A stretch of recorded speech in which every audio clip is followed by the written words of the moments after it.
Final Four is laden with hurdles, and one of them is right in front of them today. The defending champions, the FEU Tamaraws, hot on their own 3-game winning streak. UP will need energy and firepower and the support of their fans to match the defending champions and start this difficult road trip, because ahead of them they still got Ateneo and LaSalle. Oh yes, what a game we're going to be covering, Steph. I'm very fortunate. I'm doing this game with you.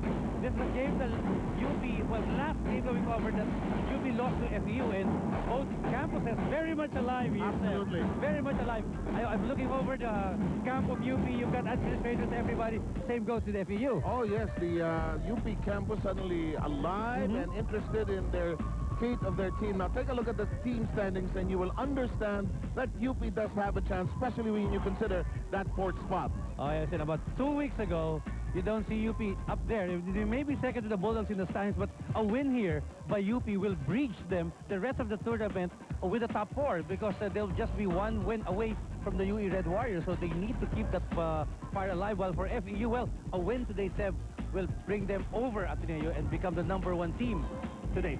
Absolutely. Ateneo and FEU are interested in gaining that twice-to-beat advantage. That's why they continue to fire away. That's why we like the format of the UAAP. Head-to-head, as you take a look at the numbers, there are some areas where UP will really have to work. Actually, 4 out of 5 belongs to the FEU Tamaraws, only in field goal shooting, where you will find the Maroons ahead over the FEU Tamaraws. So FEU definitely would have the advantage. They have a better record, and they've been playing very well together in this tournament. Last time around, it was very close. 63-56 was the winning score of the FEU Tamaraws. That score tells you also that it was quite close. Mark Isip was a big man for the Tamaraws. Oh yes, he was very consistent. Lennox Miranda, 9 assists. He hit a big jumper. And I think in that game, Seb, UP was just one big man away from winning that ball game. And, and I saw Kenneth Robin. Maybe he's the missing link on the part of UP to be able to, stand toe-to-toe at the end of the ball game against FEU. And when you talk about the UP Maroons, so many of their players playing extremely well, especially when you consider that 3 of their big guns will be graduating at the end of this school year. So it's really a big effort on the part of Toti Almeida, Abby Santos, and Jusan Cervantes. So we won't see them again next year. So I guess they're just giving everything that they've got. 4 playing Nestor David to complete the 4 for UP. What's interesting here, Seb, is that these players play different positions. So, we're on the floor, you have to spread your defense, because all 4 are averaging, well, at least all 4, close to double digits. Jusan Cervantes just 0.5 away from hitting double digits every ball game. And when you shift your attention to the FEU Tamaraws, they're not the same team that won the title last year, but they are happy because Lennox Miranda has been steady at the point. Ronnie Magsanok and many are just gushing over the improvement, especially when you guys have covered him over the last couple of years. He's improved in almost every department. Well, Miranda Rice, quite interesting. I'm not really a law student, maybe a Miranda doctrine, they call it. But you would have made a great law professor, my friend, and we'll try to avoid the title. But Miranda, just simply spectacular this season. Well, yes, he's setting the standard for point guards in terms of consistency, averaging in double-double, almost with assists and points, but great control for this young man. Okay, 2 teams unbeaten so far in the second round. Coy Banalas a lot on his mind, but you can expect that Lito Vergara will also have a lot on his mind as the UP Fighting Maroons take on the defending champions of the UAAP, the FEU Tamaraws. 6 feet, Toti Almeida. Center number 18, standing 6'4", Abby Santos. Forward number 13, standing 6'3", Jusan Cervantes. And the other forward, number 15, standing 6'3", Nestor David. And their head coach, Lito Vergara. Starting for the FEU Tamaraws.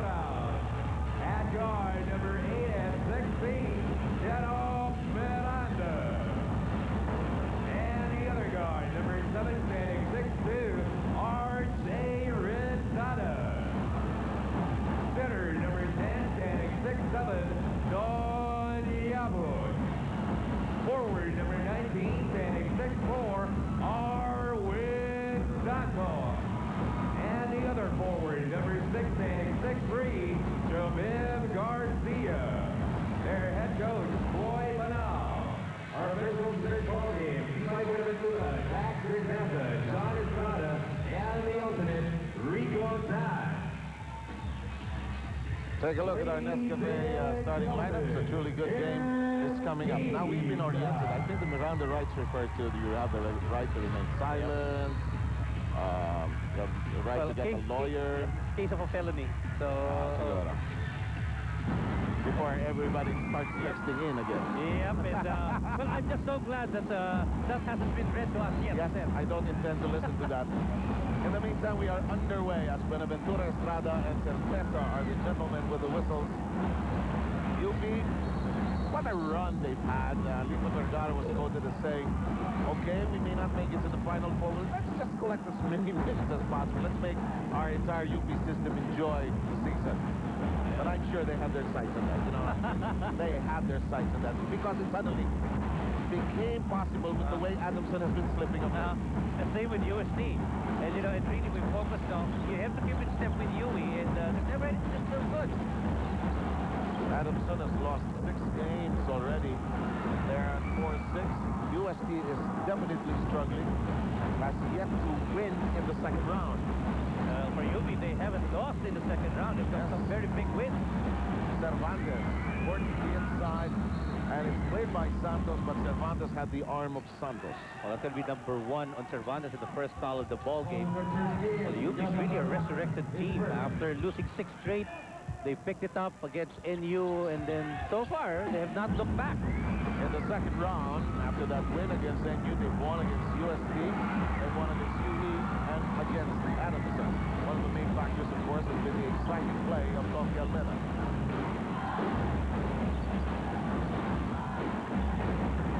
Ferrer goes to Santos. Yabut is on him, gets a piece of it, but there's arm contact. Yeah, that's number 1 on Yabut, and that's going to send Abby Santos to the free throw line. And we've got somebody to send it to, and that's Jam Alindogan, who will tell us all about the Tamaraws. Sev might be considered late, but the FU Tamaraws just had their team building last weekend. According to Coach Coy, their team focused on the intangibles, such as the team's camaraderie and communication. He said one of the purpose of this trip is to actually make the team much more stronger when it comes to unity and toughness. He said that the players have been working so hard, and this trip gave them the opportunity to have some rest and recreation. This would also be considered a fresh start for the team. Back to Sev and Randy. Thanks a lot. Randy, you're an org-com kind of guy, behavior guy, and you study this.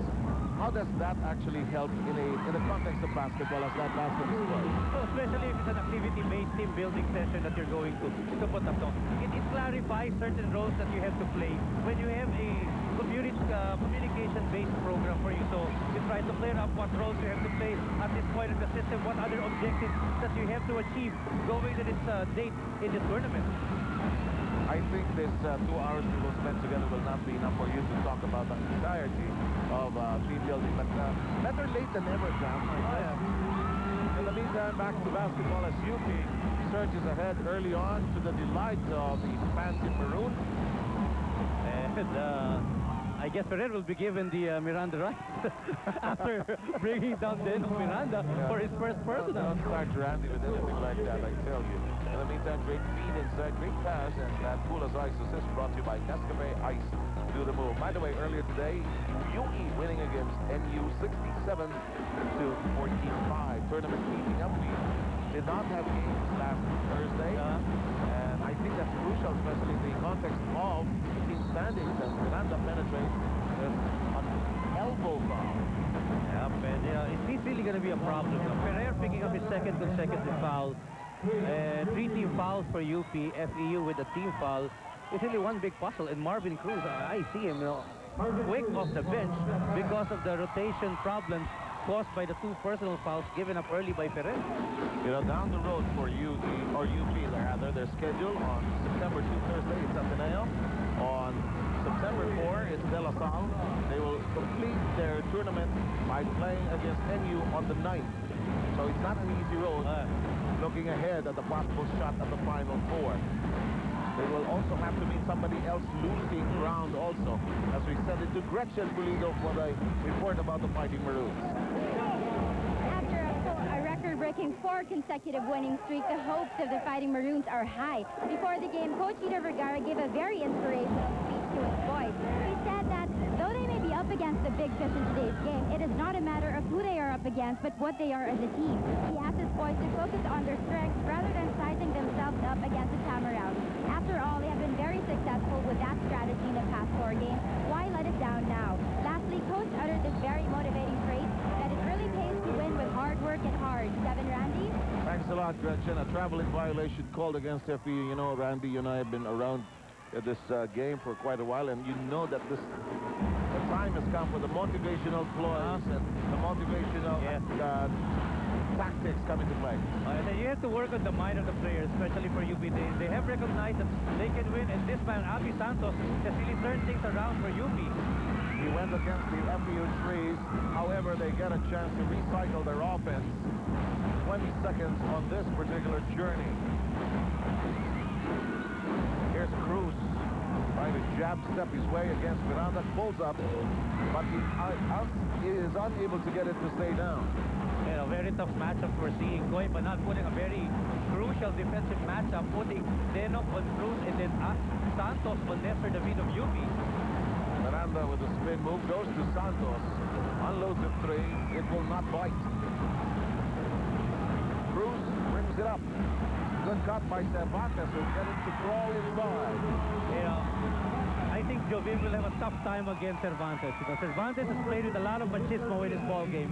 First foul on Jovim Garcia. Good cut by Cervantes. He got the ball and a foul to boot. And it was bad news for Coach Lito Vergara. Look, just came in. Mark Lito. Here's a nice layup step for Cervantes. As you said, smart buddy instant replay capturing that golden moment. And the University of the Philippines is ahead 6-2. UP is really playing very well. The confidence level is different. The last time that we covered them, Sila rin yun pala, no? yeah, so wala na yung takot step eh. They're very confident of what they can do on the floor right now. Rizada cuts up the inside. You know, I like the way Rizada has just matured into his role in that position for FEU. Ball game standing at 7-4 in favor of the team from Diliman. David looks inside, starts his move. Defense of FEU is holding. It's holding. Yep. Ganda nung pagbasa nung offensive set na Santos. Catch the two.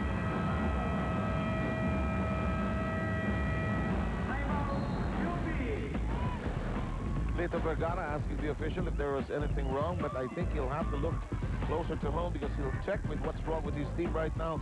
They have lost the early momentum, and FEU has hit back-to-back hits. Timeout. At 7-6, UP with the early lead. Former PBA Commissioner Jun Bernardino. Boy, Manong Hibok has lost a lot of weight. It looks okay. Back to his playing weight when he was playing for UP. Milo fast break on your picture. He has a nice story. He shifted to point guard. He was originally a forward. He decided to be a point guard because he felt that the announcers would mention the point guard more often than anybody else. Well, he was the original man on the ball. Yes, indeed.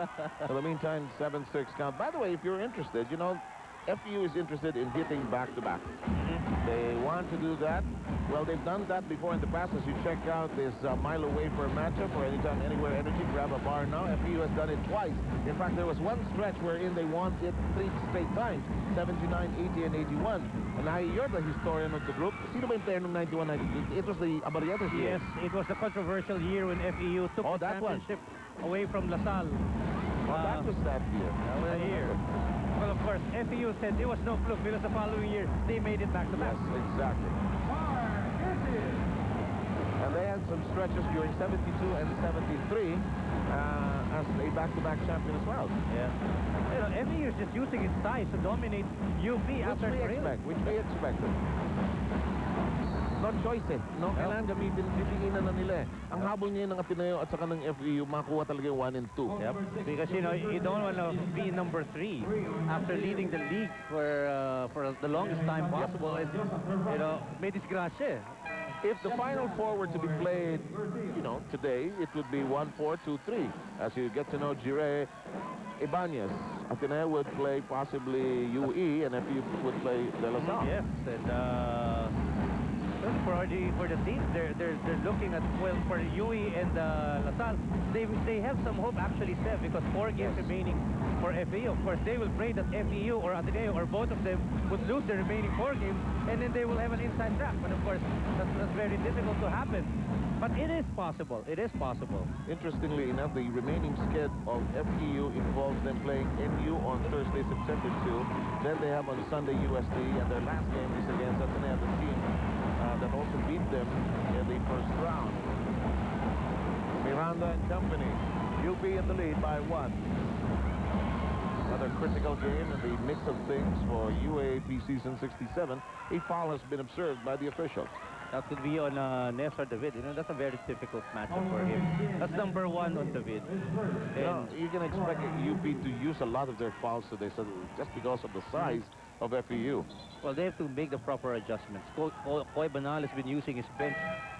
Given Chan, Isip, and now Cutler some time. As you look at Jed Cutler coming in for the first time.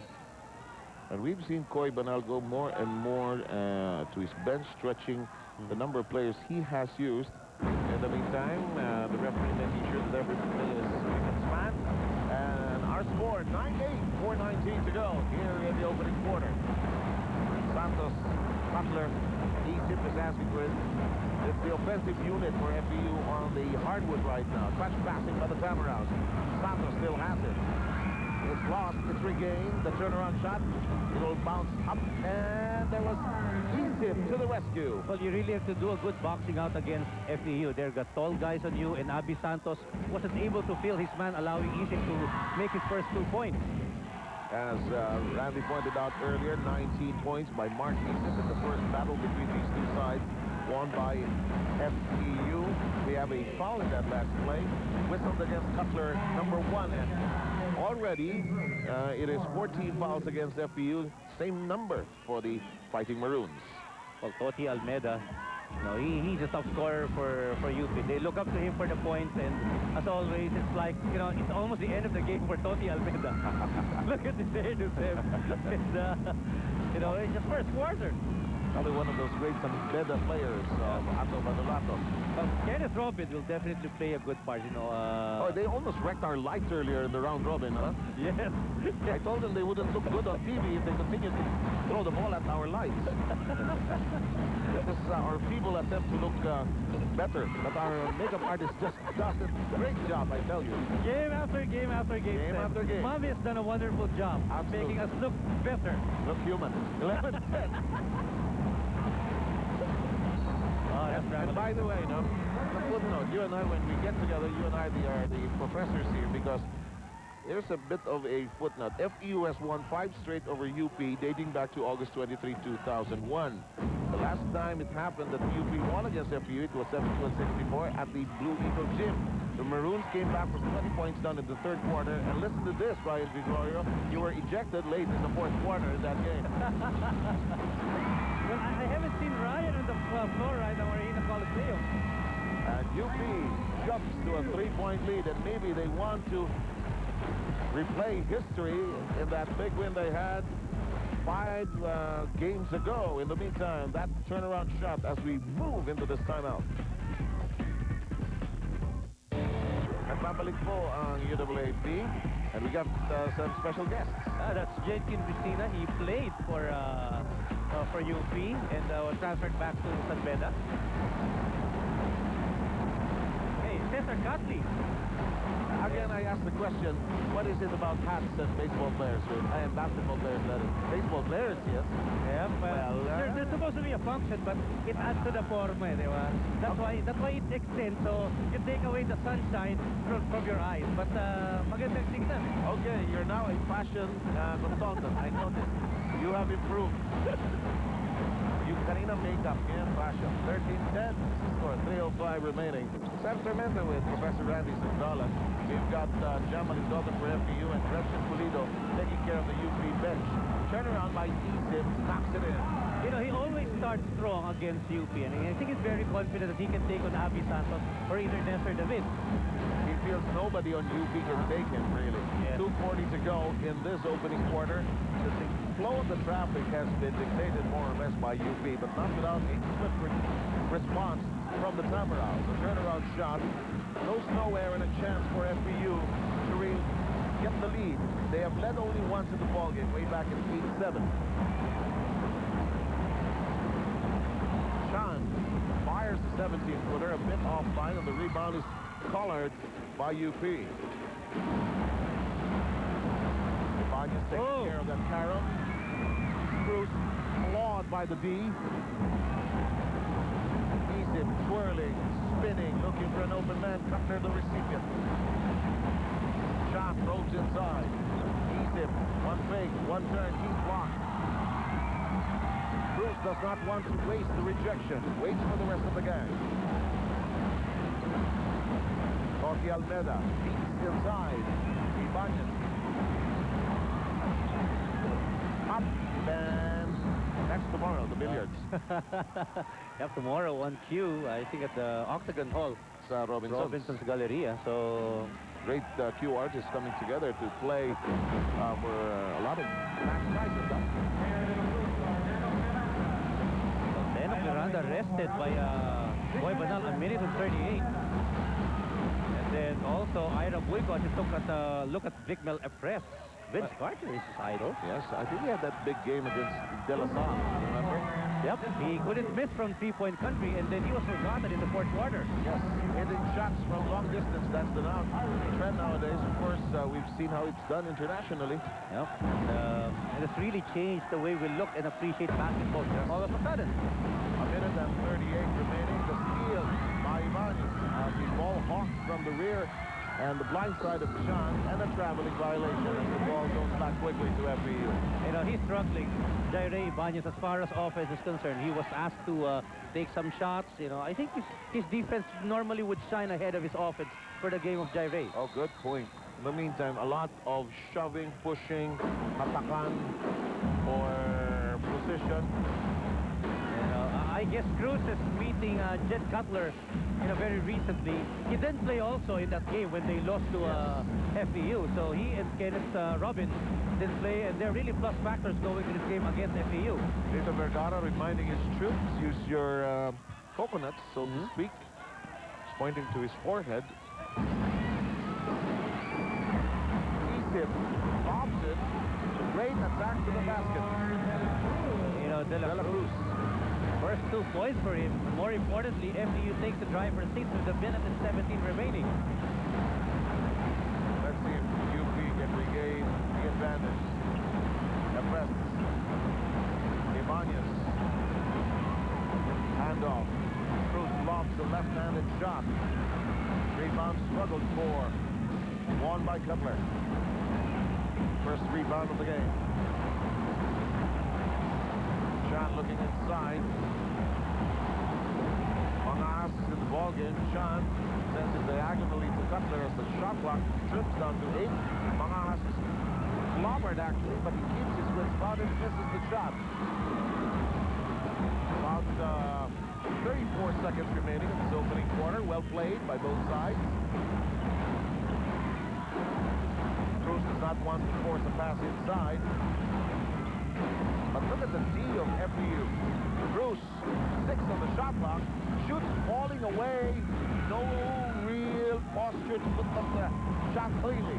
Very difficult to penetrate the defense of FPU. They'll give you the poorest shot that you can take. Good point. Here's Mangas. Checks the interior. Sends it outside to Cutler for a 3. It skirts away.